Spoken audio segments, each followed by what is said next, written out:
So here I am with the part 2 of the deep analysis session of social intelligence, emotional intelligence and ethical dilemma. Yesterday when I had met you, I had discussed about the conceptual understanding of these topics, and today, and also we had checked some few examples. Today we'll be trying these questions, we'll be focusing on these questions from the point of view of our SSC CGL exam, and this is expected in your upcoming exams. A lot of people take this to be parallel or equal to critical reasoning. It can be an extended version, but it is not exactly the same. This is the difference. So let's start with the questions right away. The very first question in front of you. So also try and identify, okay, well, I'll make it easy for you. The first at least 10 questions from here are from social intelligence and emotional intelligence, and after that we have ethical dilemma. So you'll be able to understand better that what exactly is happening here. Assume you are going somewhere by bus. You have noticed that someone has left a wallet. What would you do? Would you donate the money from the wallet to the needy? Would you not touch the wallet and let it in its place, leave it in its place? Give it to the conductor of the bus, and with the help of information available in the wallet, you would try to find its owner, information about the situation. Take the wallet along with you and spend the money for yourself. They've given you 5 options. Of course, they will not give you 5 options. So here it's clearly visible what is the best thing to do. Okay, so the best thing to do here is that with the help of information available in the wallet, you would try to find its owner and inform them about the situation. How do you come to the situation? By being empathetic. You put yourself in the person's shoes whose wallet is lost, and you imagine what would he have wanted. Would have wanted that, you should donate the money from the wallet, or you should not touch the wallet, leave it where it is so that some other evil element can, stake a claim on it, or maybe steal it. Giving it to the conductor of the bus will relieve you of a moral responsibility, is what you are going to feel. But actually, how beneficial is it? You cannot be very sure of it. What exactly will be done by the wallet? This will make sure that the wallet reaches its owner, and you have to put in some efforts, but that is what ethical and social, that's what emotional intelligence and social intelligence is all about. So option 4 is the correct answer. Simple questions. You will gradually feel that the questions are actually not difficult, and these are the level of the questions, the kind of questions which are being expected in the examination. Okay, you are walking on a road and find an old man who has forgotten his way. What would you do? You would ignore the old man and continue to walk on your path. You would provide him with some money and let him go. You would tell him to contact the police station and leave the place. Or you would gather the information from the old man about his address and lead him accurately. Now, a lot of people will go skeptical here, because they are going to feel that if I help the old man, okay, to find his address and take him there, he can be a scamster also, no? Can be a scamster. He can actually take away my belongings once we are in an isolated place. So what answer do I choose? See, those are all special scenarios. Special scenarios means the chances of occurrence are low, and these may happen sometimes. But what is the general rule of law? The general rule says that if at all there is a person in need, you empathize and you try to help. That's the primary law. Okay, I know there has to be, it's a very thin line between how empathetic you are and how overindulgent you get with somebody. But the idea here is that if somebody needs, if it's an old man who is actually lost now, asking him to go to the police station is not going to help you, right? It'll help him. Ignoring him is also not going to help.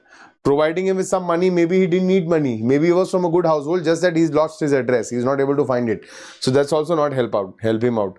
So this is the best option here. The best possible answer is option 4. This again shows your social intelligence, how intelligent you are about others' emotional needs and requirements. If somebody is lost right now, their primary requirement is for them to reach home somehow. So if you have found the person, you contact his home, you contact his address, and try to take him there. Maybe not exactly, but at least as much as you can. Next, assume that you are the head of the office in which you work. An employee of this company was turned off for work as his mother was ill. Turned off for work means that he has taken a leave of absence without informing anybody. Okay, what would you do? So you are the head of the office in which you work, and an employee of this company has turned off for work because his mother was ill. So of course he turned off for work first, and then later you got to know that it was his mother who was ill. Now what would you do? Once you know everything, what are you going to do? You should shout at the employee and warn him to work properly. You should ask him about his mother's condition and suggest he inform you when he takes leave. Should ask him about his mother's condition, provide him with a leave and let him relax. Okay, so 99% of you are going to answer option 3 as the correct answer. And I told you, yesterday when I was teaching you, so far SSC, if you look at the questions which SSC is giving, the length of the question is actually slightly more, but the credibility of the question is not very high. That means the question is not very, oh wow, what a question, is difficult, I'm facing an issue in the question. That's not happening. So far, ethical dilemma, social intelligence and emotional intelligence, you will see very normal questions in your SSC exams. But this one here is actually slightly more challenging. Why? Because you're going to make an error here. You're going to fall for a trap and you're going to choose this. This is over empathetic. You're being over empathetic. See, try to understand. You are the boss of this company, the head of the company. Due to whatever reason, if the person is turned off for work means he did not inform. He just took a leave of absence and then later on he informed, or you got to know that this was why he had not come for work today. So without taking a leave, he went AWOL, absent without leave, right? So now as a boss of the company, you also have to set an example for the others, right? Others need to know that this is not the right thing to do. And despite whatever condition you are, I'm not reprimanding you, but I'm giving you a warning that please be careful the next time. If anything of this sort happens, you need to inform me first. So option 2 is the most appropriate answer. You ask about his mother's condition and suggest that he inform you when he takes the leave. So option 2 is the most appropriate answer here. Okay. You always need to strike a good balance. Your emotional intelligence should not, your social intelligence should not take over your emotional intelligence. If in a social scenario, you are so giving that you tend to forget about your own self, that is also not a very healthy human being. Okay, so there has to be a great perfect balance between your social intelligence and your emotional intelligence. Some people are very emotionally intelligent but socially very weak, and some people are vice versa. They are socially very intelligent but emotionally very weak. Now the difference I have told you yesterday only, it will sound similar, but the difference is when I'm talking about social intelligence, I'm talking about the outside world, the feelings of other people, you being empathetic, and when I'm talking about emotional intelligence, I'm talking about my own self. Okay, your own self. How aware are you about your own emotions? Next. While going to the office, your friend thought of visiting your house on his way. You would. So your friend was going to the office and he thought that I should visit my friend's house, and he has come now. Okay, and you are also going for the office. Now what will you do? You will not assist him? No, useless. Some options you will be able to delete right away, but you'll have to read all of them. Offer your friend some refreshments and ask him to have some. Ask him to spend at least a quarter of an hour with you and avoid him awkwardly and not do anything for him. So two options we have deleted right away. And again, in this question, what are majority of you going to choose? Majority of you are going to choose option 2. And why do you do that? You do that because that is what is going on in our households for a very long time now. People come, they visit our place, we make them sit, we offer refreshments. So that's what you're going to feel. You're going to feel that, okay, if he has come, I need to show that I am happy that he's come and I need to provide for some food, some refreshments. Okay. But ideally, while going to office, your friend has visited your place. Now, this can be both ways. Either you are leaving for the office and he's just turned up, or he is going to the office, but while going to his office, he, decided to visit you in the middle, and you are also probably leaving for the office. So this is subject to, this is open actually. You can assume whatever you want to hear, but what is the best thing you can do? If anybody comes to your place, it's to spend time with you. That's the primary thing. Your friend, your family, whatever. They are not here for refreshments, even if the reality is slightly different for a lot of you, but you need to be emotionally, ethically grounded as well. So if somebody is visiting you, it's not because they want to eat refreshments. They could have done that outside as well. It is because they want to spend some time with you. So primary importance or priority is not on refreshments. It is on what? It is on spending time. So this is what the true thing is. At least a quarter of an hour you need to spend with me, because now that you have come here, I am going to work. I have some occupancy and I cannot put that at hold. But at least a quarter of an hour means at least a few minutes, 15-20 minutes you can sit down. Now that you're here, we'll have a chit chat. I'll spend some time with you. That is more important for the both of us. And then we'll meet again sometime. So this is the most appropriate answer. And that is where these questions get challenging. They are going to throw you off. They're going to often throw you off and it is going to become challenging, more and more challenging. This is not very difficult. In the examination, normally if you come across this question, if you give it a little bit of thought, you might end up at the correct answer. But in the exam, when you're going to come across this, I am telling you, this is a silent challenge. Why? Because this question appears to be pseudo easy. It appears to be very simple. You're like, oh yeah, this is very easy. Option 2, tick mark and move ahead. But there is actually a confusion between 2 and 3. You are not sure what needs to be done. And a lot of you will reject this just because of the specificities. It is being specific that at least a quarter of an hour. So you'll think like, okay, 15 minutes only you'll spend with him. That's useless. So 2 is the most appropriate answer. You will mark 2 also and you'll end up losing your score. So be aware of what they are looking for. Be human enough to understand. Okay, next. Suppose you're playing a game of football with your friends.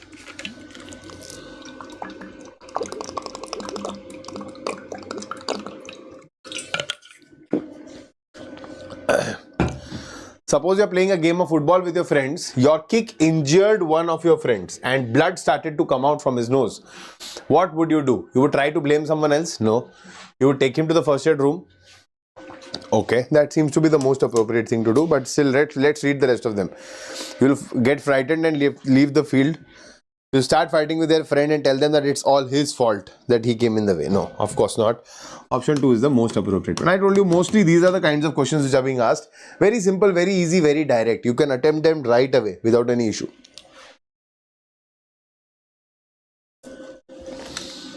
When you pass by a meeting hall in your office, you see that all the fans and lights are on and nobody is there in the hall. What will you do?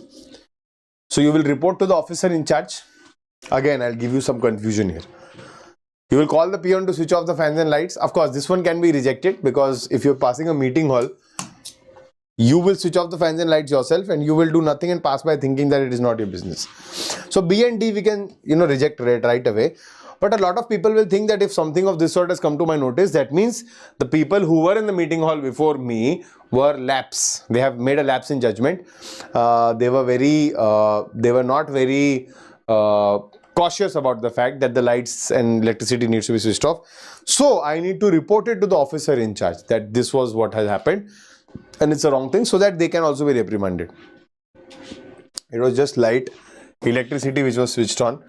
If you report the officer in charge about these things constantly, I'm not asking you to hide anything. If it comes into discussion, you can let him or her know. But you don't have to go specially, oh see, in that hall this light was on today. I had to switch it off. It's okay, sir. It is light. You are also environmentally aware. If you saw it was on and you thought that nobody is occupying the place, you just switch it off. Okay. So option C is the most appropriate answer here. Okay. See, every question has little confusion. And the choice between that, within that little confusion is what the brain problem is.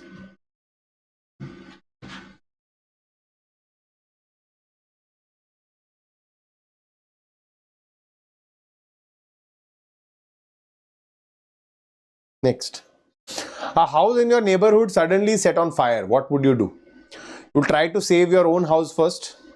You will shout to collect the people. Collect means, gather the people. You will inform the fire brigade and you will try to extinguish fire by yourself and inform the fire brigade. Again, see, what will you reject first? You will reject option A first. You will reject option B first. But a lot of you will get confused here and a lot of you will end up choosing option D. That okay, by the time the fire brigade arises, I will also, let's say I'll throw some water. I'll try to extinguish the fire. And then till the time the fire brigade comes, also the fire will be brought into some control and then they will act on it swiftly. That's what we ideally expect, that this is going to be the best possible answer, but that's not true. Fire, you don't know what is the source of the fire. So probably even if you try to extinguish it, you might end up, flaring it more. And that might be a problem for the people who are now coming to fight the fire. So for technicalities which are not under your control, which you are not aware of, it is better to not do anything there, to wait for the professionals who can actually come and help and make it easy for them to give support. Right? So option C is the most appropriate answer here. You will simply inform the fire brigade. That's it. Nothing else which needs to be done or which is expected from your end. On your way to the office, you notice a man lying on the road who was hit by a two-wheeler. You are in a hurry to reach the office in time as you will have to attend an urgent meeting. What would you do? See, they have tried to put you in a trap here. Okay. So you would not take the notice of it and go away. You would simply inform the police telephonically. You would take the injured to the hospital. You would ask others to take the injured to the hospital.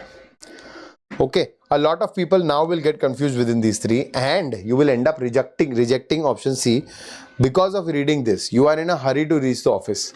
The problem is social and emotional intelligence is not based on cues alone. It cannot be picked up from what is going around you as a rule. It is a feeling. Empathy is something which needs to be felt. It cannot be taught. I mean, it cannot be learned with bookish practice. It's not a concept. Stop treating empathy as a concept. Empathy comes from within, automatically, naturally, to a lot of people. To a lot of people, those who can't be empathetic enough, they can bring it into practice gradually, but only up to an extent. Now here what is going to happen is you are going to read this and you're going to feel that, okay, this is a rule, this is a cue. The question is trying to tell me that I'm in a hurry to go to office. That means that is also important. That means I need to set priority. That means I can't get down and help this person right now. So what will I do? I will ask others to take the injured to the hospital. Most of you are going to mark this question, and at that moment you are going to be so convinced with yourself that yes, this is right. Option D is the correct answer. I should ask others to take the injured to the hospital. The problem is, the issue is, where is your empathy then? The others could have taken him to the hospital without you also asking them. Where is your empathy? Your empathy is that you would take the injured to the hospital. What can you do at max is you can call your office and say that you are late because you are helping somebody in need, taking them to the hospital. You will not be able to attend the meeting, hence you will not be able to make in time. And now it's the ethical and moral responsibility of the people at your office who will understand this situation and will not harm you in any way. Okay, so that's the ideal answer. There will be choices where you will get stuck. That's the whole idea. While traveling by a crowded bus, you notice that an old lady having a child in lap is standing as there is no seat for her to sit. Okay, what would you do? You will ask the conductor to make a seat available. Ask the lady to sit where you are sitting. Ask the lady not to travel by the crowded bus, and ask someone to offer a seat. Of course, this is easy, I believe. You will offer your seat. That's the best you can do. Okay. See, being empathetic and being ethically, morally right does not mean you need to reprimand and school others for it. You need to do what you can do. You can't be the leader of the people and start commanding others, oh, please give your seat to her. No. If you have a seat, you have to give it to her. That's morally true. Nothing else. Okay. You and two of your friends are traveling by train. Your ticket status is RAC. That is reservation against cancellation. When the ticket checker comes, he agrees to give you 3 berths if you give him a bribe. What will you do? Okay. So there are 3 of your friends are traveling by the train. Your ticket status is RAC. That means it is assumed here that the others are not, probably the condition of the others is not mentioned, whether they have confirmed berths or not. But here it is saying that the TT is agreeing to take a bribe and give you 3 seats. That means you will get a full seat now if you give him the bribe, despite your status being RAC. What will you do? Of course, we will not give the bribe, right? But what will we do? So agree to give the bribe since it's a long journey? No. A majority of us will do that in real life, but ethically it's not right. Emotionally, so being socially intelligent does not permit you to do so. Refuse to give the bribe and travel sitting in your allotted seats. Forcibly occupy the berths by threatening the occupants, and call your friend who is an officer in the railways to ask a ticket checker to give you a berth anyway without paying the bribe. This is also not ethical. Option B is the most appropriate answer, where you are not causing a problem to the others around you also. You are being emotionally and socially intelligent, and you are doing what is best for you and the people around you. Okay, now from here onwards, we are switching to questions based on ethical dilemma.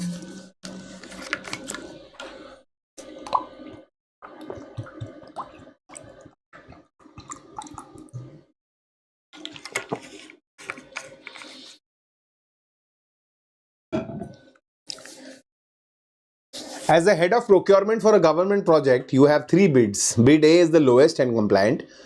Bid B supports local jobs but is more expensive. Bid C has better long-term reliability and a lower environmental footprint but is the most expensive. Tender rules state that you must select the lowest technically compliant bid. So which action should you take? Now a lot of you will get carried away. This is actually an ethical dilemma because you have to choose between multiple correct options. Why? Because even if you choose bid A, it's correct. It's as per the rules. If you choose bid B, it's also not bad because it supports local jobs. So there is some benefit, extra benefit which is coming out of it. You have to pay extra, but there is extra benefit. And bid C is even better. So it is a choice between good, better, best. Obviously, you should choose the best. You should go with bid C because it is a bit expensive. That's not a problem. But despite that, it is having a lower environmental footprint and it has a long-term reliability.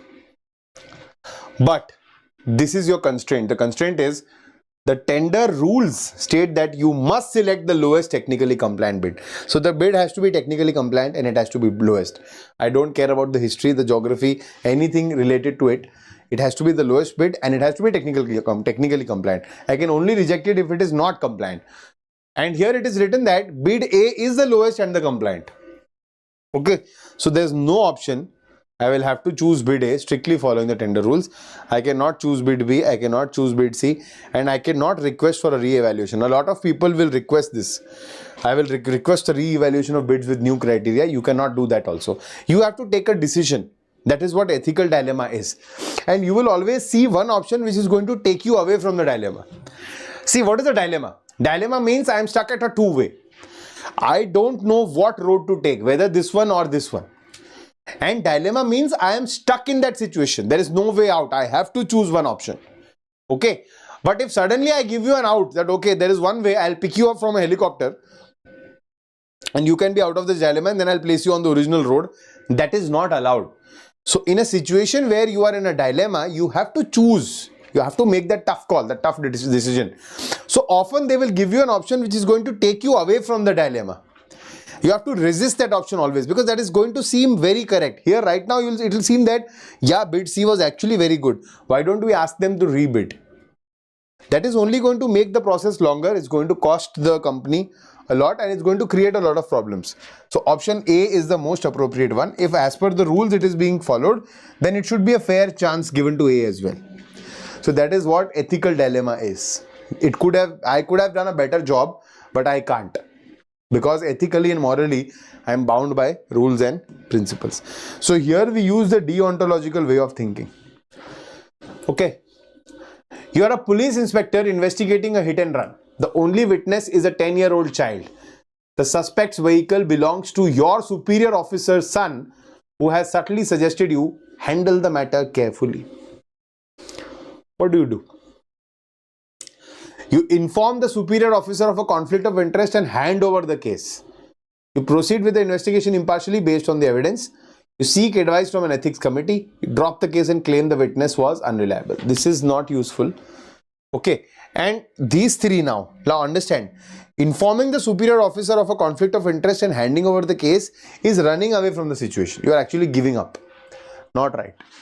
And seeking advice from an ethics committee is also running away from the dilemma. I told you, one option is always going to take you away from the dilemma, which is going to feel very right. So you're going to think that, yeah, why not? Why don't I ask the ethics committee to review this? And if they tell me, they suggest me, I'll do it. No. You will not wait for anybody else's suggestion or advice. You have to be the decision maker. In this case, this is situation. What does the rule tell you to do? The rules tell me to proceed with the investigation impartially based on the evidence, without caring about what is going to happen to me in reality. See, I know that's how it seems odd and a lot of you are going to think that that's not how the world works, but you have to be very, very idealistic in this case. Okay. So be as close to ideal as possible. That's the trick how you can solve these questions. Next. You are a doctor with one dose of a life-saving medicine. Two patients need it. One is an ordinary citizen and the other is a respected political leader. Both have an equal chance of survival. Who should receive the medicine?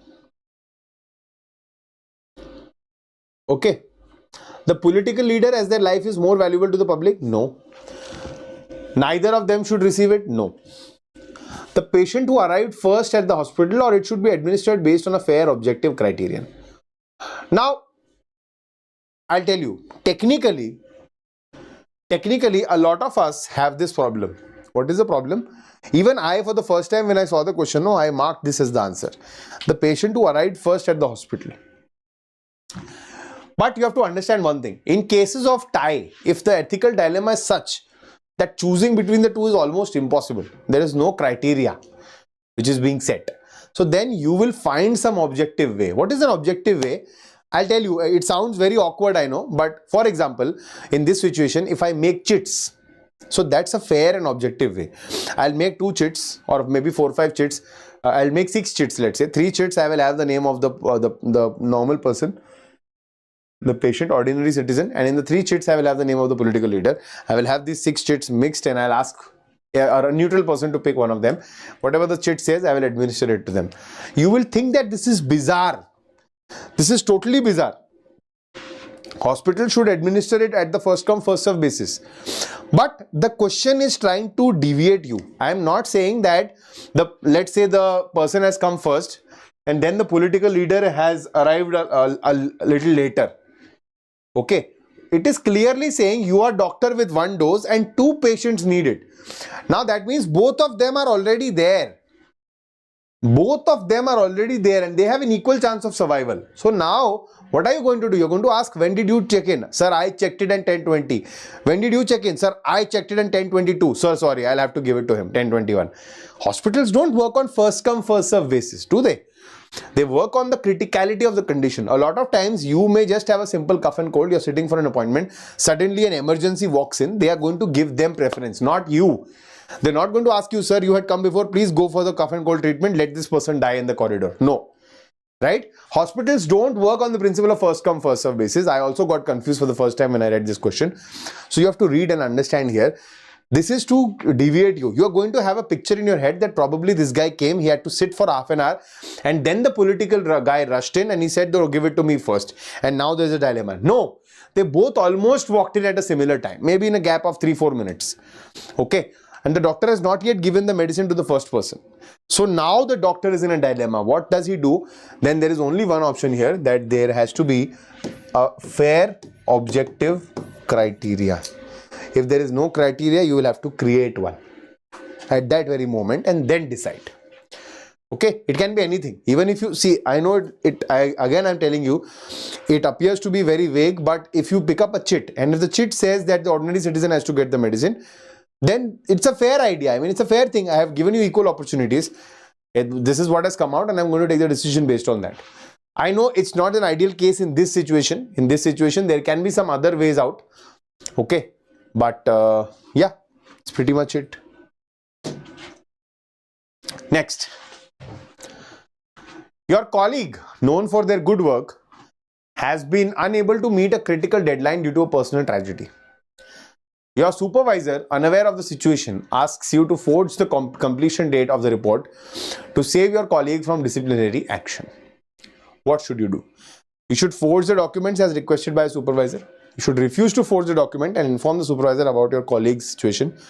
Secretly finish the report yourself and submit it, and you should refuse to forge the document and do nothing further.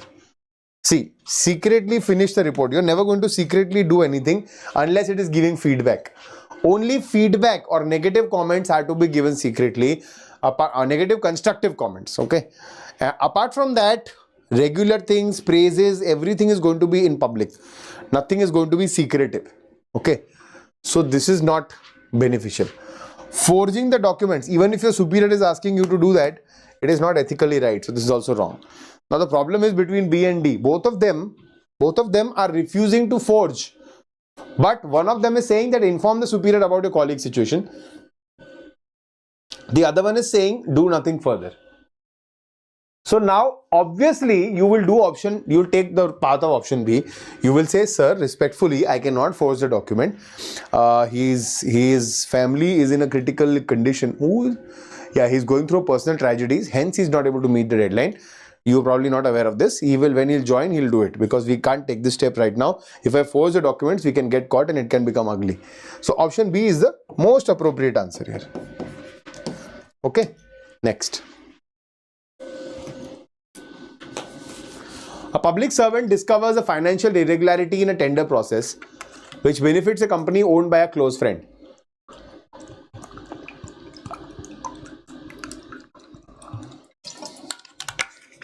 Exposing it will save the government money but will ruin his friend's career and lead to legal action.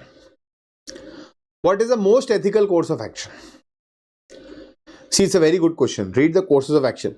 Report the irregularity to the appropriate authorities adhering to official procedure.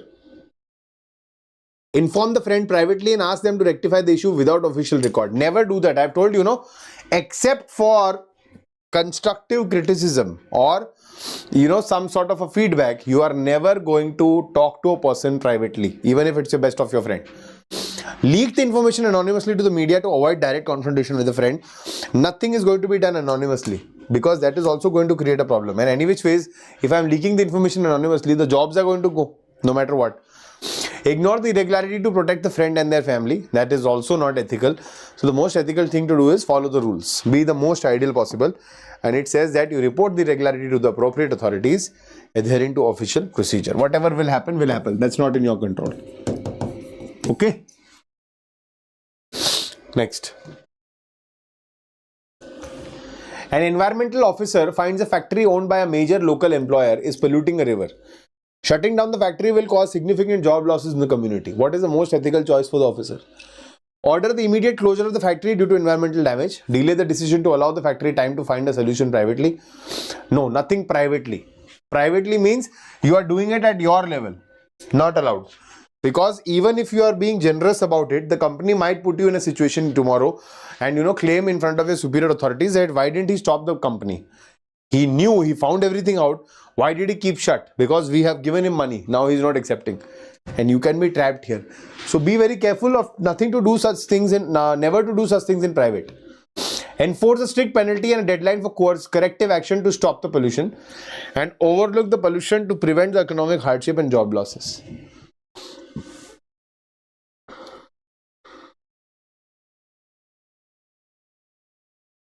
So now an environmental officer finds a factory owned by a major local employer is polluting a river. Shutting down the factory will cause significant job losses. If you order the immediate closure of the factory, that okay, from tomorrow onwards the factory will close. There will be job losses. The community is going to suffer. The pollution of the river is going to be okay, but it's like, the problem is not being solved. It's just being eradicated. It might occur elsewhere. So the best answer here is option C. You will enforce a strict penalty because of the breakage of the rule of so far and the damage done so far. Then you will also give them a deadline so that corrective action can be taken and this pollution can be stopped. And then, so this will also save the jobs. I think option C is the most ethical answer here. Okay.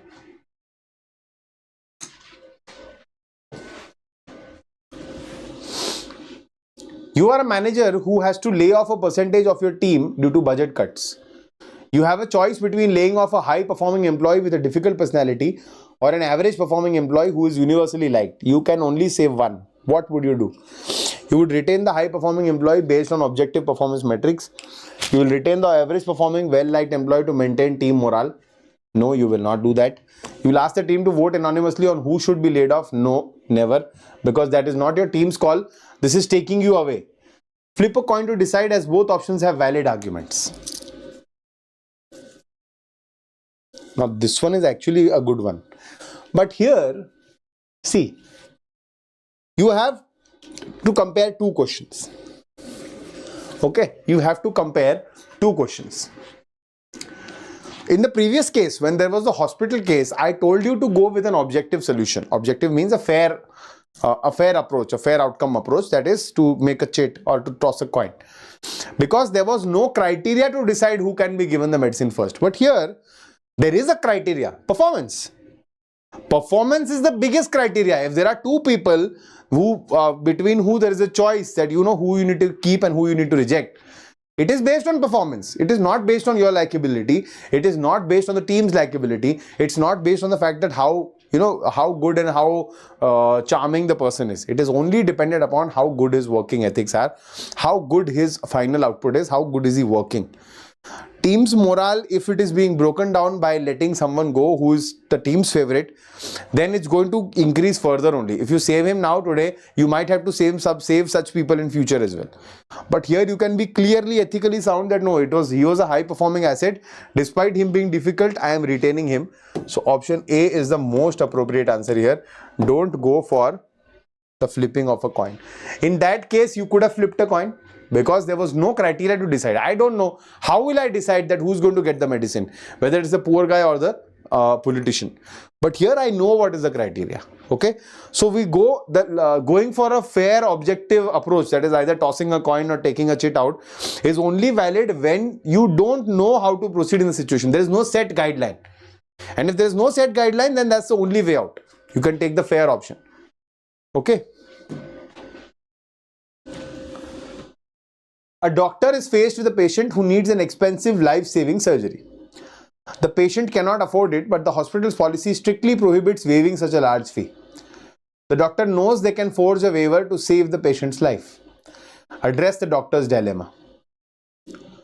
Convince the patient to take a loan to pay for the surgery. Forge the waiver to save the patient's life. No, sorry. You cannot break the law to save somebody. This is actually the consequentialist way of thinking, but not ethically right. Seek approval from a higher authority to make an exception to the policy and does not perform the surgery adhering to hospital's policy. This will make the person helpless, okay, and taking a loan might not be helpful. So this gives you another option. Option C gives you another chance, so you can definitely do that. In this dilemma, you're taking a push, so you're deciding that you want to help him out. You're taking another step in the direction, and that is giving you some more time. You can definitely do that. That's the most ethical thing to do here right now, that you will seek an approval from a higher authority to make an exception to the policy. And last question for today. So what you can do is you can take this question as a bonus question.